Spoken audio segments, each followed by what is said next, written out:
Okay, so welcome to this week's episode of The Path Less Chosen, the podcast showing you the careers they don't teach you about in school. My name's Sol. I'm Jamie. And this week we have on Jax, who is pretty big in the music world and certainly worked with some very, very cool people. But Jamie, what can we expect from this week's episode? Yep, looking forward to this episode. I've known Jack since he was 7 years old, so it's going to be amazing to kind of listen to the journey that he's been on and where he is now. I think three key things that are going to sound very exciting, and I think they are going to be very exciting to listen to. But the first one is how he goes about in private jets and Lamborghinis. The second one is how he's worked with artists such as Nafe Smallz, Aitch, and Krept Konan. And the third one is how he got arrested at Paris Fashion Week. Well, Jax, thanks so much for coming on, mate. And I think, as I mentioned, I want to start this podcast slightly differently than usual, because we always speak to our guests before the episode about certain things that we want to touch on. And I think Sol and I both agree you sent one of the most powerful texts we've kind of ever received back from a guest. So just to read that word for word, well, I'll leave out an expletive maybe. But you said the education system isn't created for creatives, in my opinion, which is why I left. Real world experiences like failing a ton, working undoubtedly harder than anyone else, and believing in yourself and everyone around you is the key. Success follows the perfect storm of all of these. So an unbelievable message. And I think where I want to start before we get into all of the kind of messages hidden within that single text is for you as a musician now in what you're doing. What does that perfect success look like for you? So it's hard really, because it's another thing I was also thinking of talking about really, because success is hard to measure really, especially as a creative, right? You've got financials, right? You've got what you're perceived. So like for me, one of my goals, or quite a lot of my goals, I'm already achieving. So for me, my success, I'm living it right now. So for me, that would be performing live, doing what I love to do, being able to make a living off it, and also just not being able to work, really. Kind of being stuck to a mundane job where I'm not kind of inspired and I'm doing something I love, really. So in terms of success, really, that's kind of what it means to me. Also, obviously, financials. Financial success is another thing. Unfortunately, money does rule in quite a lot of worlds. So that helps. And success is weird because, well, especially as a creative, there's not really one sort of income, really. Most people think that as a creative you get paid. So like as a musician, most people, it's kind of, I guess the conception is that I produce music and I get paid one fee, right? But really there's so many different moving parts to it that there's just so much going on really that comes to success. And really it's all, you get bits and drips and jabs. Usually you have the biggest lows before you have the biggest highs, and it's all about the journey really. So the biggest thing for me, success, is if you love the journey, then the destination is going to be great, right? So most people focus on the destination. They don't realize that they're not enjoying the journey. And then if you're not enjoying the journey, by the time you get to the destination, you're going to hate it. And then you're going to be like, what am I doing with my life? Let's look for a 9-to-5, right? Yeah. It's an inspirational start. Yeah, I love that. Going strong. I love it. It's the perfect answer, really, because I'm quite glad, because I think it's a really interesting point that anyone that, and of course we'll link in your Instagram and stuff after this, but anyone that looks at your Instagram, you know, one of the first photos they'll see is you stood by a private jet and a Lamborghini. And I think in some people's heads, you know, they'll see that and from a kind of materialistic side, they'll think like, okay, that's a guy who's successful, right? He's enjoying that. So I love the fact that actually you didn't even mention anything in that there. Of course, finances is part of it, but for you, it's the journey and the fact that you're actually loving what you're doing, which is what defines your success, which I think is brilliant. And you mentioned there was a big focus on the journey. So I think before we get into everything you're doing now, it's important to realise how on earth you got here and why you're not sat behind an office doing a normal job. So tell us a little bit about that journey and how you've ended up where you are today. So I mean, the journey is interesting really, because I've hopped about. I've done kind of so much. I've delved a little bit in the world of academia. I've delved out of it. I've delved in the world of hospitality and a few things. So really, I've jumped around quite a lot. I came off from quite an academic background. I was quite good in school, and then I kind of hit A levels. And A levels was the first point to me where I realised that unless I'm doing something that I really love, I really struggle to focus and do it. So for me, I came out of GCSEs with a great set of GCSEs, went into A levels, absolutely stacked them. I think I got 3 E's and a D, and honestly, I didn't know what to do with myself.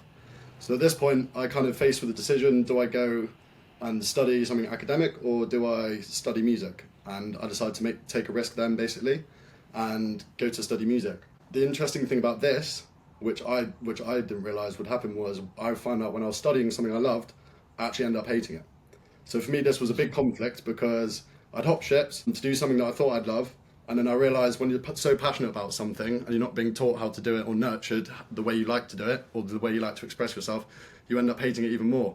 So then I was stuck with this really difficult decision. Basically, do I leave being taught what I love to basically do what I want to do by myself and just kind of take a step into the real world? Unfortunately, that's what I managed to do. I left uni actually before finishing my degree, went down and kind of got a couple jobs in London. I think first one was selling ice creams on Clapham Common when I was working in the studios overnight, and then basically just kept working and working. And to be honest, the journey was almost as fun as, so like where I am now, what I would deem success for myself in terms of achieving my goals, the journey getting there, something I realised was just as fun as what it is now. And most of the time, like you said, with what you see in social media, most of it's perceived, right? You've got to remember, for someone like me, I use social media as a tool. I'm reaching out to clients. So for me, my clients as a musician, it's usually artists, people that like jets, people that like nice luxury transport, nice places like that.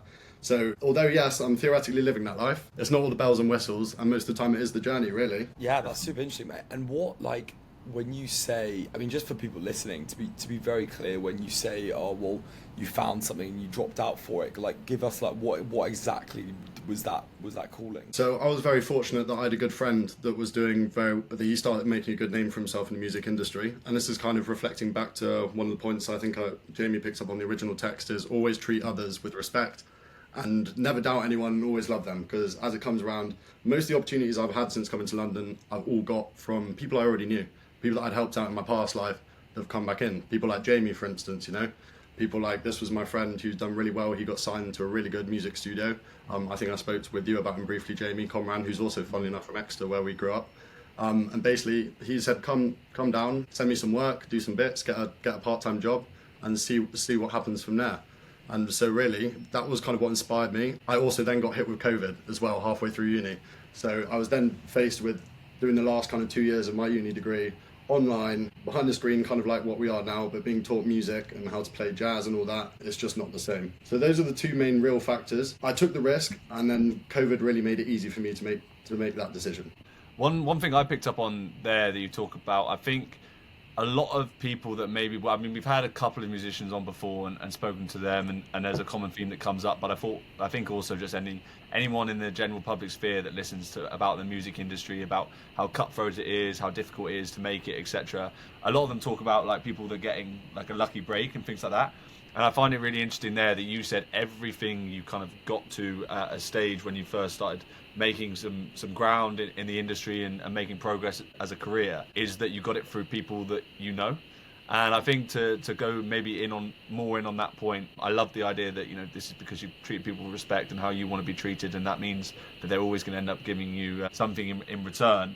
But it'd be good to understand, you know, what are the key things that led you to a break that other people can maybe relate to now. So yeah, so really what we're talking about there, I guess, is kind of the perfect storm, and it's kind of going back to what I was being ready is. So your whole life you're being thrown opportunities at you, right? And you don't even realise it until you're ready for it. So part of it is non-stop persistence, being ready, learning, just constantly learning. And then the one time, so like all these breaks, people are always on about lucky breaks. It's not a lucky break. It's just the breaks hit you and you've been ready for it and you've taken it.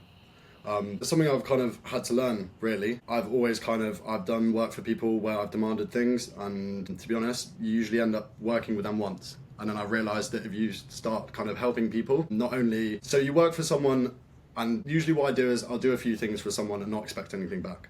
And then usually what follows is a few weeks later, oh, I've got this opportunity for you. I've got this. Oh, someone was looking for, in my case, a pianist or a musician, and them your way. So it's almost like you're building up favours, but no one's ever in debt to you. And it's this nice kind of balance where, you know, you build a nice, healthy relationship with people. And to be honest, the best thing is you get to know people as your friends. And once you know people as your friends, it doesn't feel like you're reaching out to them. You know what I mean? For me, I don't like, if I have no friends with everyone I'm trying to do business with, it doesn't feel like I'm having to ask them for something. Oh, can we do this? Can we do business together? It's, oh, I've got an opportunity for you. Like, do you want to do this? Here's how I can help you. Here's how you can help me. So there's ways of approaching every kind of situation, really, that make it valuable to you and them, and just help building relationships. But really, networking is something that's key in creative industry.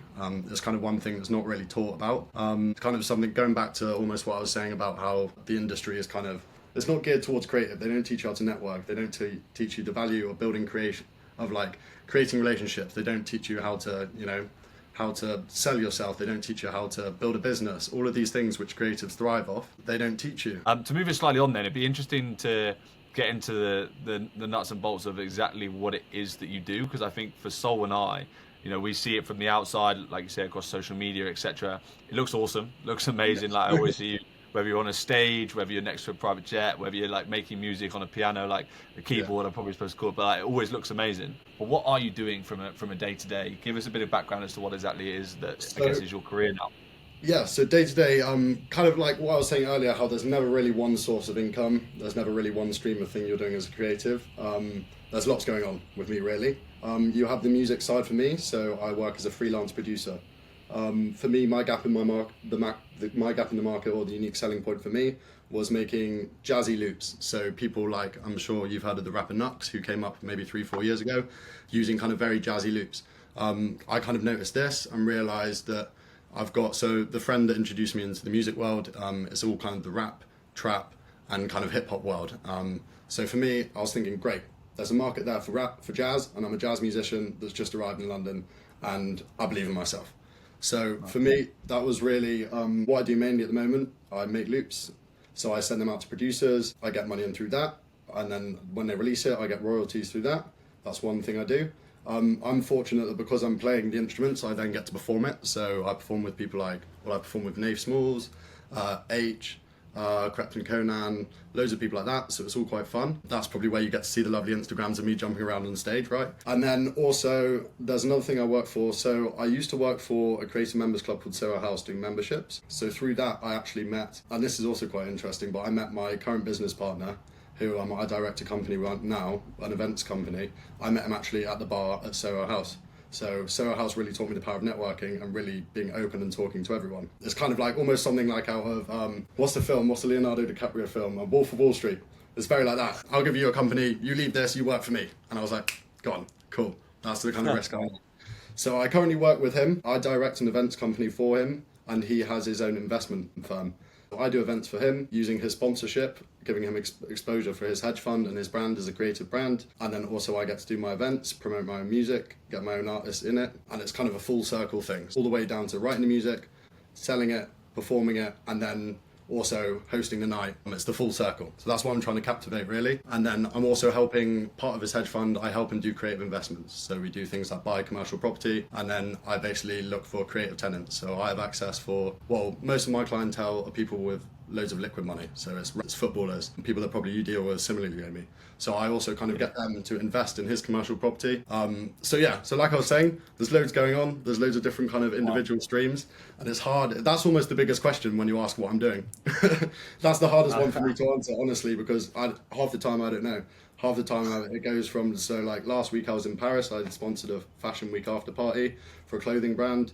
So I was out in there, and then I'll go to do 2 days in the studio, to then do an investor meeting, where we're doing a big capital raise for a building in West London, for instance. Something like that. Wow. So it is really all over the place. And the ironic thing is I never got a degree. I never did A-levels. I kind of just, this has all come from really me just networking and kind of just doing me and just, so. It's I love that. And what you say you never did A-levels, never got the degree. What skills do you need for your job? What are you using on a day-to-day basis which has helped you be so successful? So to be honest, it's your networking. Networking is the biggest thing for me, or that I've learned as a creative, really. Kind of stuff that we've already brushed upon, kind of earlier in the podcasting. But it's really talk to people with respect. Be open, be yourself is the biggest one that I learned. Trying to be someone else, trying to impress someone has never got me far. I've only ever dug myself bigger holes that I've got to get out of, you know what I mean? So those are a few things, really, that answered your question. Yeah. Very much so. It's a mad world, like it really is. It's amazing to hear that, like, obviously skills that are relevant to so many industries and just in general life are obviously applicable here. But there's no getting away from the fact that, it is a mental world, I guess, particularly the kind of music industry with everything that's like known in public. I imagine actually being immersed in it is even crazier. So, I mean, firstly, before we maybe go into some bigger stories, I'm just keen to know, like, and I think I've thought it when I've seen some of the videos that you're doing, but like, I see these videos on Instagram where there's just a crowd of people with like flashlights in the air. The lights are just going off. There's smoke everywhere. There's just loads of people like bouncing around the stage, and you're just like stood next to this keyboard and obviously just fully immersed in the whole experience. Yeah. Give us, like, it's possible to even put like words to that. Describe exactly like what is that like, and how on earth like did it feel when you first stepped up and did it, and how is it like now? So do you know what's really funny is that exact moment that you're describing when all the smoke is going off is absolute chaos for someone like me. So I don't know if you've seen the things, but I'm wearing shades, so I can't see. I'm blind anyway. When you practice a song so much, you kind of know what you're doing anyway. But I'm completely blind. I've got someone speaking to me in my back ear, basically saying like, pyrotechnics on the right. Don't no one step on the right of the right side of the stage. I'm also hearing myself and the artist back to myself in the left thing, and I'm just seeing thousands of lights shining on me. So it's just complete chaos at the same time, but it's honestly one of the best feelings ever. And the craziest thing is I thought I'd be so nervous being on stage, but the second I got up, it's like full rock star. It's yeah, I've never felt anything like it. I mean, generally I'm quite nervous in terms of performing out to people, especially things like small crowds and stuff like that, so I thought this would terrify me. But no, mate, I stepped on, and when you see the crowd reaction, it's absolutely crazy. Fortunately, some of the artists I work with, they've got real kind of hardcore fan bases, so it's really good. Yeah, it's honestly, it's incredible. Yeah, I thought like maybe there was a part of me that thought you were going to turn around and say like, look, at the moment it's just another day in the office for me. Like I'm used to it now, but it's amazing that you still get that thrill and experience. And I guess that's exactly what we're about on this podcast, is that you can find something that you can do which you love that much, and you still get excited about it. Also, you've mentioned some of the names of the people that you work with. I imagine as well, and I think we get a very glimpse, like you say, it's a surface level through Instagram, but give us a glimpse into the kind of lifestyle that some of these guys that you're working with are living, and what you've obviously become a part of. I mean, everything from Paris Fashion Week to Ibiza, it'd be good to hear exactly what your role is there, and what it's like to be a part of it all. Yeah, so I mean, the change of lifestyle is certainly crazy. Coming from, well, as you know, coming from Exeter, Devon, I grew up in a village where there wasn't even phone service, no Uber, to suddenly being in these places where I'm in a studio with, so like Nafe, who's the artist that I work mainly for at the moment.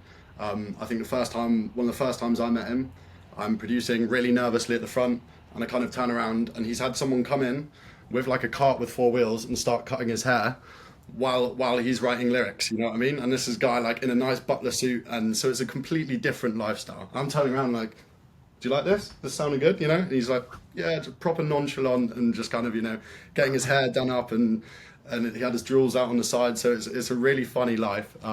It's something that I'm kind of getting a lot more used to. But the ironic thing is, some of these people are the most humble, nicest people I've ever met, and they're actually some of my dearest friends. Some of the people that I thought would be the most intimidating and the most scary and hardest, and basically no synergy between us because it's from 2 completely different worlds, they actually turn out to be the nicest and the people I've got the deepest connections with, you know what I mean? So it's really interesting how that works. And yeah, so in terms of like Paris Fashion Week and stuff like that, that was really good. I sponsored a few events out there. I was out there I was doing a few things yet again. I was actually consulting for a luxury concierge company. So that's why you may have seen, I was driving around, there was we had 2 Maybachs on the floor. There were about 6 or 7 Mercedes Sprinters, and then we had a couple of private jets going between Paris and London. Fortunately, so I'm consulting that for them. Fortunately, I know a load of artists I work with, so I was just helping people get from A to B. Also, it helps because basically what I can do is I sponsored an event for a company called Heaven Can Wait, really cool street clothing brand. And I basically said, look, I can sponsor this, and I can get a load of artists to you in Sprinters, because everyone wants a free Sprinter and everyone wants an after party to go to. So I was kind of doing that, kind of playing a lot of both sides, and at the same time enjoying a load of complimentary rides around Paris and enjoying all the time. So yeah, part of it's enjoyment, part's work. You've got to find the right balance. Amazing. And also, I heard there was some other cool stories in Paris as well. Yes. Lots of interesting stories in Paris. I don't know which one to start off with. There's a lot that I can't share for sure. But good ones, I don't know if I told you, I actually got arrested on the way into the country. I somehow managed to, between literally the boarding gate at Gatwick and arriving at the Paris kind of border patrol, I lost my passport. And this is on the first day I arrived. I had loads of really important sessions and stuff going on. And I go to them, I'm like, I honestly don't know what's happened with my passport. And they detained me for 10 hours in a holding cell. Completely thought I was trying to migrate illegally. Like they had the full treatment, wouldn't let me leave the room. And I'm on the phone. Fortunately, I have my phone still. I'm getting called up by the people I'm organising the event with, the concierge company. Like, where are you? We're meant to have meetings. And I'm like, yeah, I'm kind of in a holding cell in Paris right now. Like, I can't really do a lot. I don't have my passport, and they're going to deport me back on the next plane. So that's kind of how my week started off. So basically, it's never all the bells and whistles. It is. Nothing ever goes smoothly when you're planning stuff. And one thing I found, the more you plan stuff, the more there is to go wrong.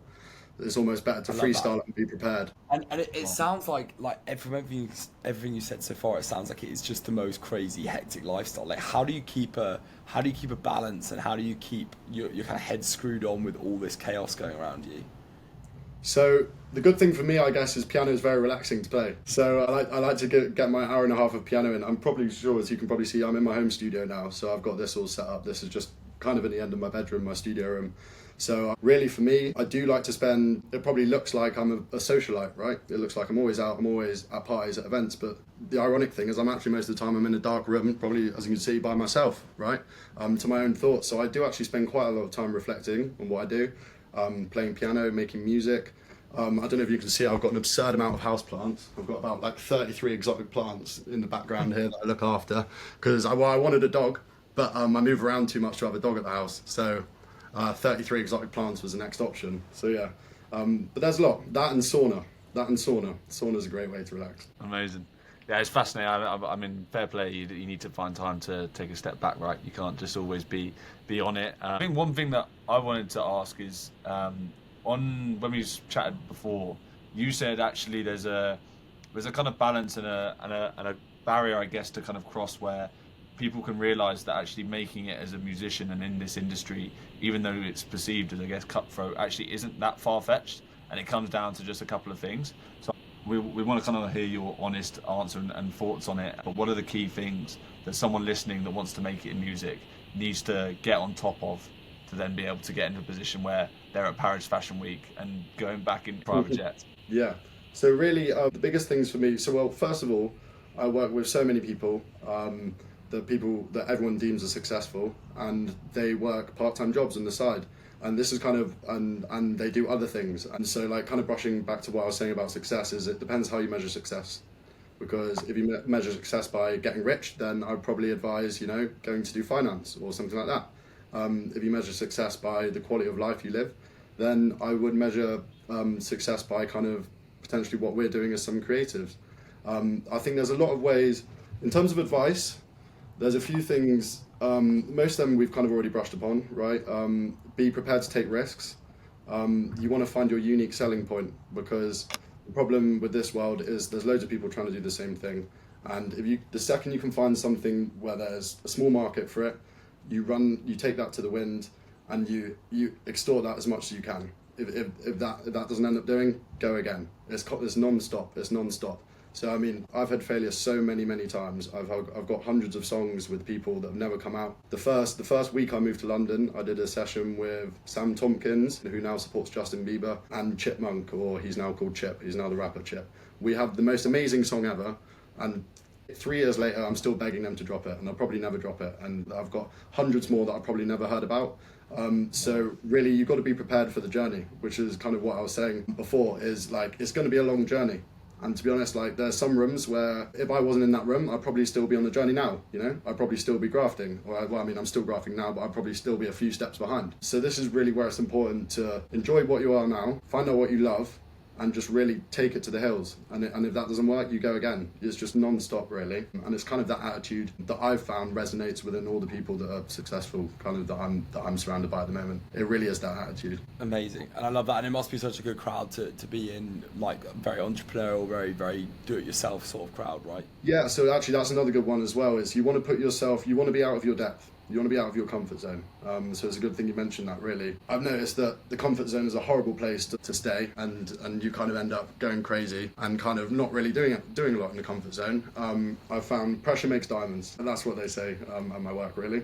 Pressure makes diamonds, right? So you just got to keep pushing yourself, really. And if you're always in a room where you're inspired by people and like you're absorbing information all the time, then you're always learning, even if you're not necessarily inputting directly. Amazing.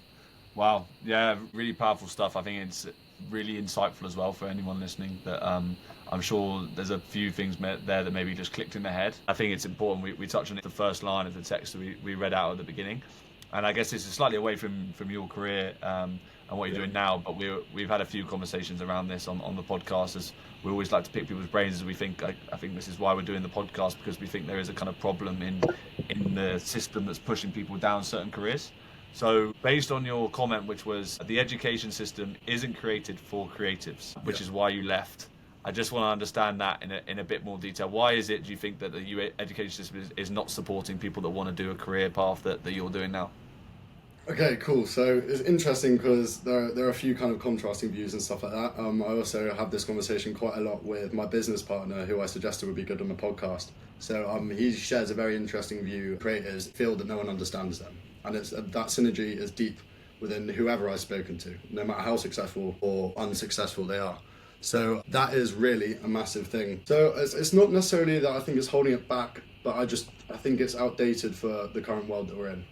I think it's an old system, and I just don't think for all the keys to success in the creative industry, I don't think there's any of those values that they really teach in school. I don't think it's necessarily a bad thing, but I just don't think that makes the education system for creatives. And I think it's quite interesting because, well, really, you end up with a load of people like me that are geniuses within our own rights. You know, you have people that are geniuses in social interactions, but they're terrible at maths. You have people that are geniuses in, you know, being able to think outside the box, but then they'll be terrible at speaking to people, you know? So there's so many different the kind of genius scopes which are missed out by the education system, you know? It tells you you're a genius by what I call a template reader or something like that. We've got a term for it, or that's the term that I use in, like, as a musician. It's kind of a bit of a dig, but so, like, for instance, someone like me, just to give you a bit of context, so, like, if you've got someone that's only ever read grades or something, they can only ever play what's written in front of them, and they can't create. So they're what we call a template player, right? You couldn't tell them, make me 5 songs on the spot. That's not a creative. That's someone that's well rehearsed, and they're well, you know, and they're good at what they do, but they're most likely going to be routined, well practiced, and well rehearsed, which most creatives aren't. You know what I mean? But on the other hand, someone like me who's self-taught, you go to them and you'd say to me, play Beethoven's Fifth Symphony, read this piece of paper, and I look at you like, oh, you know what I mean? But you tell me to write 5 songs, and I'd be bam, bam, bam, bam. The same thing applies with kind of the industry in terms of being taught. You know, really. Fascinating answer. I think everything you've said there is absolutely spot on. I know Soul concurs with a lot of it as well, and really interesting to like hear it put into the context of music. So before Soul asks the final question, just be good to understand, and I'm sure I'll be following along for the journey. What is the next few years looking like for you? How does it work in the music industry, and how can you keep progressing to get to the top of it? So for me, it's interesting because right now I'm kind of, so my currently I split half my time, right, between doing my freelance music work and working direct to my events company and the kind of creative investment and kind of branch of this investment firm. So for me, there's 2 ways it could go. You've got kind of a freelance, so like a producer's dream, I guess, is sign a publishing deal, right? So at some point, if I pick up enough traction, I'll get an offer from, you know, a big company, a big corporate company like Universal, with a nice amount, which I could either take or leave. So that would be nice. That's an option that I'm exploring. I have my own goals in terms of I want to do #1 in the UK, I want to do #1 in America, I want global charts, I want plaques. So I have my own aspirations within the 2 years, but I'm looking towards a pub deal ideally. In terms of the music side of things. In terms of the investment side of things, I'm actually looking to creating my own creative, almost essentially a members club, a very similar model to kind of somewhere I've previously worked, Sarah House, but whereas that's more aimed for people that like to think they're creatives, but really they're just drinking next to a nice pool. This is where you'll actually find the creatives, the people like myself that are kind of in the studios and, you know, not up at the pools, you know, because we're working most of the time. So that's kind of where I'm looking to take the creative investment. And then, so yeah, there's a few different roles. And also I'm looking to do a load of events out in Ibiza the next kind of 2 seasons with a few of my artists that I'm working with. So there's quite a lot on the line, and it never goes to plan. So I'm sure it'll be, if we have this podcast in the next year, it'll be completely different. That's exciting, very exciting. I love it. And that's the best thing about the guests we have, is we know that we can just get them back on in a few years' time because they're going to have done so many cool things between now and then. So yeah, absolutely buzzing for that, mate. And just coming on to the last question of the podcast, if you were to go back to a time when you were considering, you know, maybe earlier in the journey when you were taking a few more of the risks and feeling a bit uncertain about things, like, so what is one thing you do the same? What is one thing you do differently, and what is one thing you tell yourself to motivate yourself? So it's funny because the one thing I do the same is almost the same as something I'd say to motivate myself, but really it's believe in yourself and it's trust your own opinions. So many times in the point in my life where I was taking risks, so it's always good to take in other opinions, and so take in other opinions and then go with your decision. And what I wasn't doing for quite a lot of the time when I was making decisions was I was listening to everyone else's opinions, being like, oh, so you think this, you think this. How does that affect what I'm feeling? And then I'd make a clouded judgment decision. And quite a lot of the time, you'll avoid taking the wrong risks if you actually just trust yourself, your gut, and obviously just research into the risks you're taking before you take them. Don't blindly hop. And then, so in terms of what I do differently, yeah, again, it kind of resonates with the first thing, but I spent a lot of time worrying about what people thought of me, whether I should start releasing my stuff early, whether I should release it at all.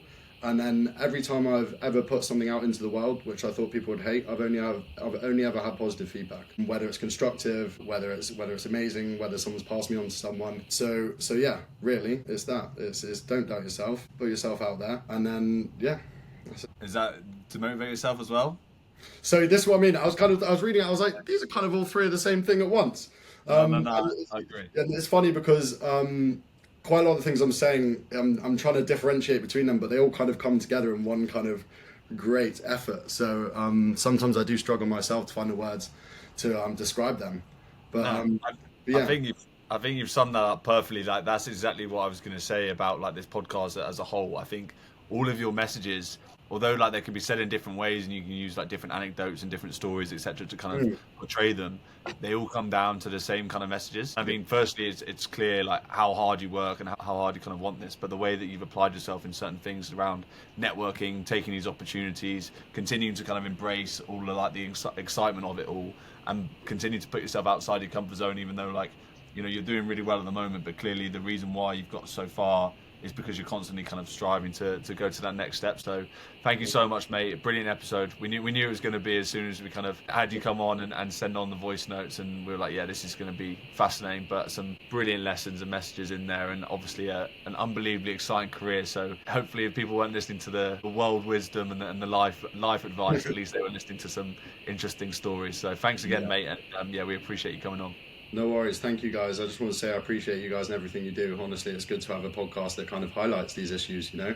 I feel like it's quite a lot. Like, it's most, like I said, creators struggle to express the way they feel. So it's good to have someone that's kind of there to kind of put it down on words and take different accounts from people that you probably never speak to, right? Chefs, you know, sports people like me that are kind of doing stuff outside the ordinary. So it's good to see this.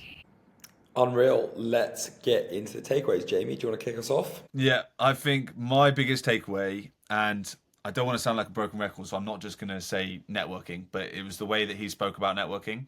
And I think the biggest takeaway for me was that all of his successes he attributes to the fact that he knew other people, and those breaks came from the people that he knew. But the way that he had done it is every time he was building a relationship with someone, he spoke about, you know, goes right back to the Bible, but it's like treat other people how you want to be treated. And actually, when he acknowledged that anytime he's demanded something, he's never really got anything in return, and that's the kind of like one interaction he'll have with that person. But once he's actually like helped them and just done stuff for the sake of building that relationship rather than expecting anything back, that's when it's led to his breaks. And I think that's like a really nice message that even though he's done so much hard work, achieved so much himself, he still attributes all of his successes to the network that he's built, and that's where his breaks have come from. So yeah, I thought a really nice way of looking at what ultimately is networking, but was a really good takeaway. Yeah, absolutely love that. And my takeaway would be that Jax clearly just loved the journey. Like, it was the case of not loving the outcome, not needing the fancy cars, the fancy watches, just enjoying every single moment that he spent while he was in the career he was in, and that was actually beautiful to see. So I love that a lot. I think you can genuinely just tell the excitement in his voice when he's telling stories and and talking about the career that he lives, and that's ultimately what everyone wants in life, right? So fair play to him. He clearly is loving the journey. He doesn't just preach it. And then for my final point, I think I changed this last minute just because it was one of the things he mentioned at the end of the podcast, but the idea of a template player. And I think for anyone listening, doesn't matter whether you're interested in making a career in music or whatever career you want to go down into, but not being a template player. I think he looked at the idea that there's a lot of times where we're in certain situations where we just kind of conform, and it's like everything like goes under one roof, and you follow like the same direct path. But he talked about it throughout the podcast, and he mentioned about being open, being himself. He talked about often the stuff that he plans. The more the stuff that he plans, the more that can go wrong. He talks about being uncomfortable and putting yourself out of like the zone where you're totally out of your depth. And I think that was, as a whole message, was the fact that he's constantly like going against the grain. And I think that's obviously why he is in a position that he is now. You know, anyone who went to music classes right back at school wouldn't be where he is now. And he's always done it that way. He's always been true to himself, and he's ended up going as far away as possible from a template player, taking a path less chosen, as we also refer to it. So yeah, I love that message. Don't be a template player. Okay, so the 3 takeaways is networking is key, love the journey, and don't be a template player. Thank you so much for checking into the path less chosen this week, and we can't wait to catch you next week. Goodbye.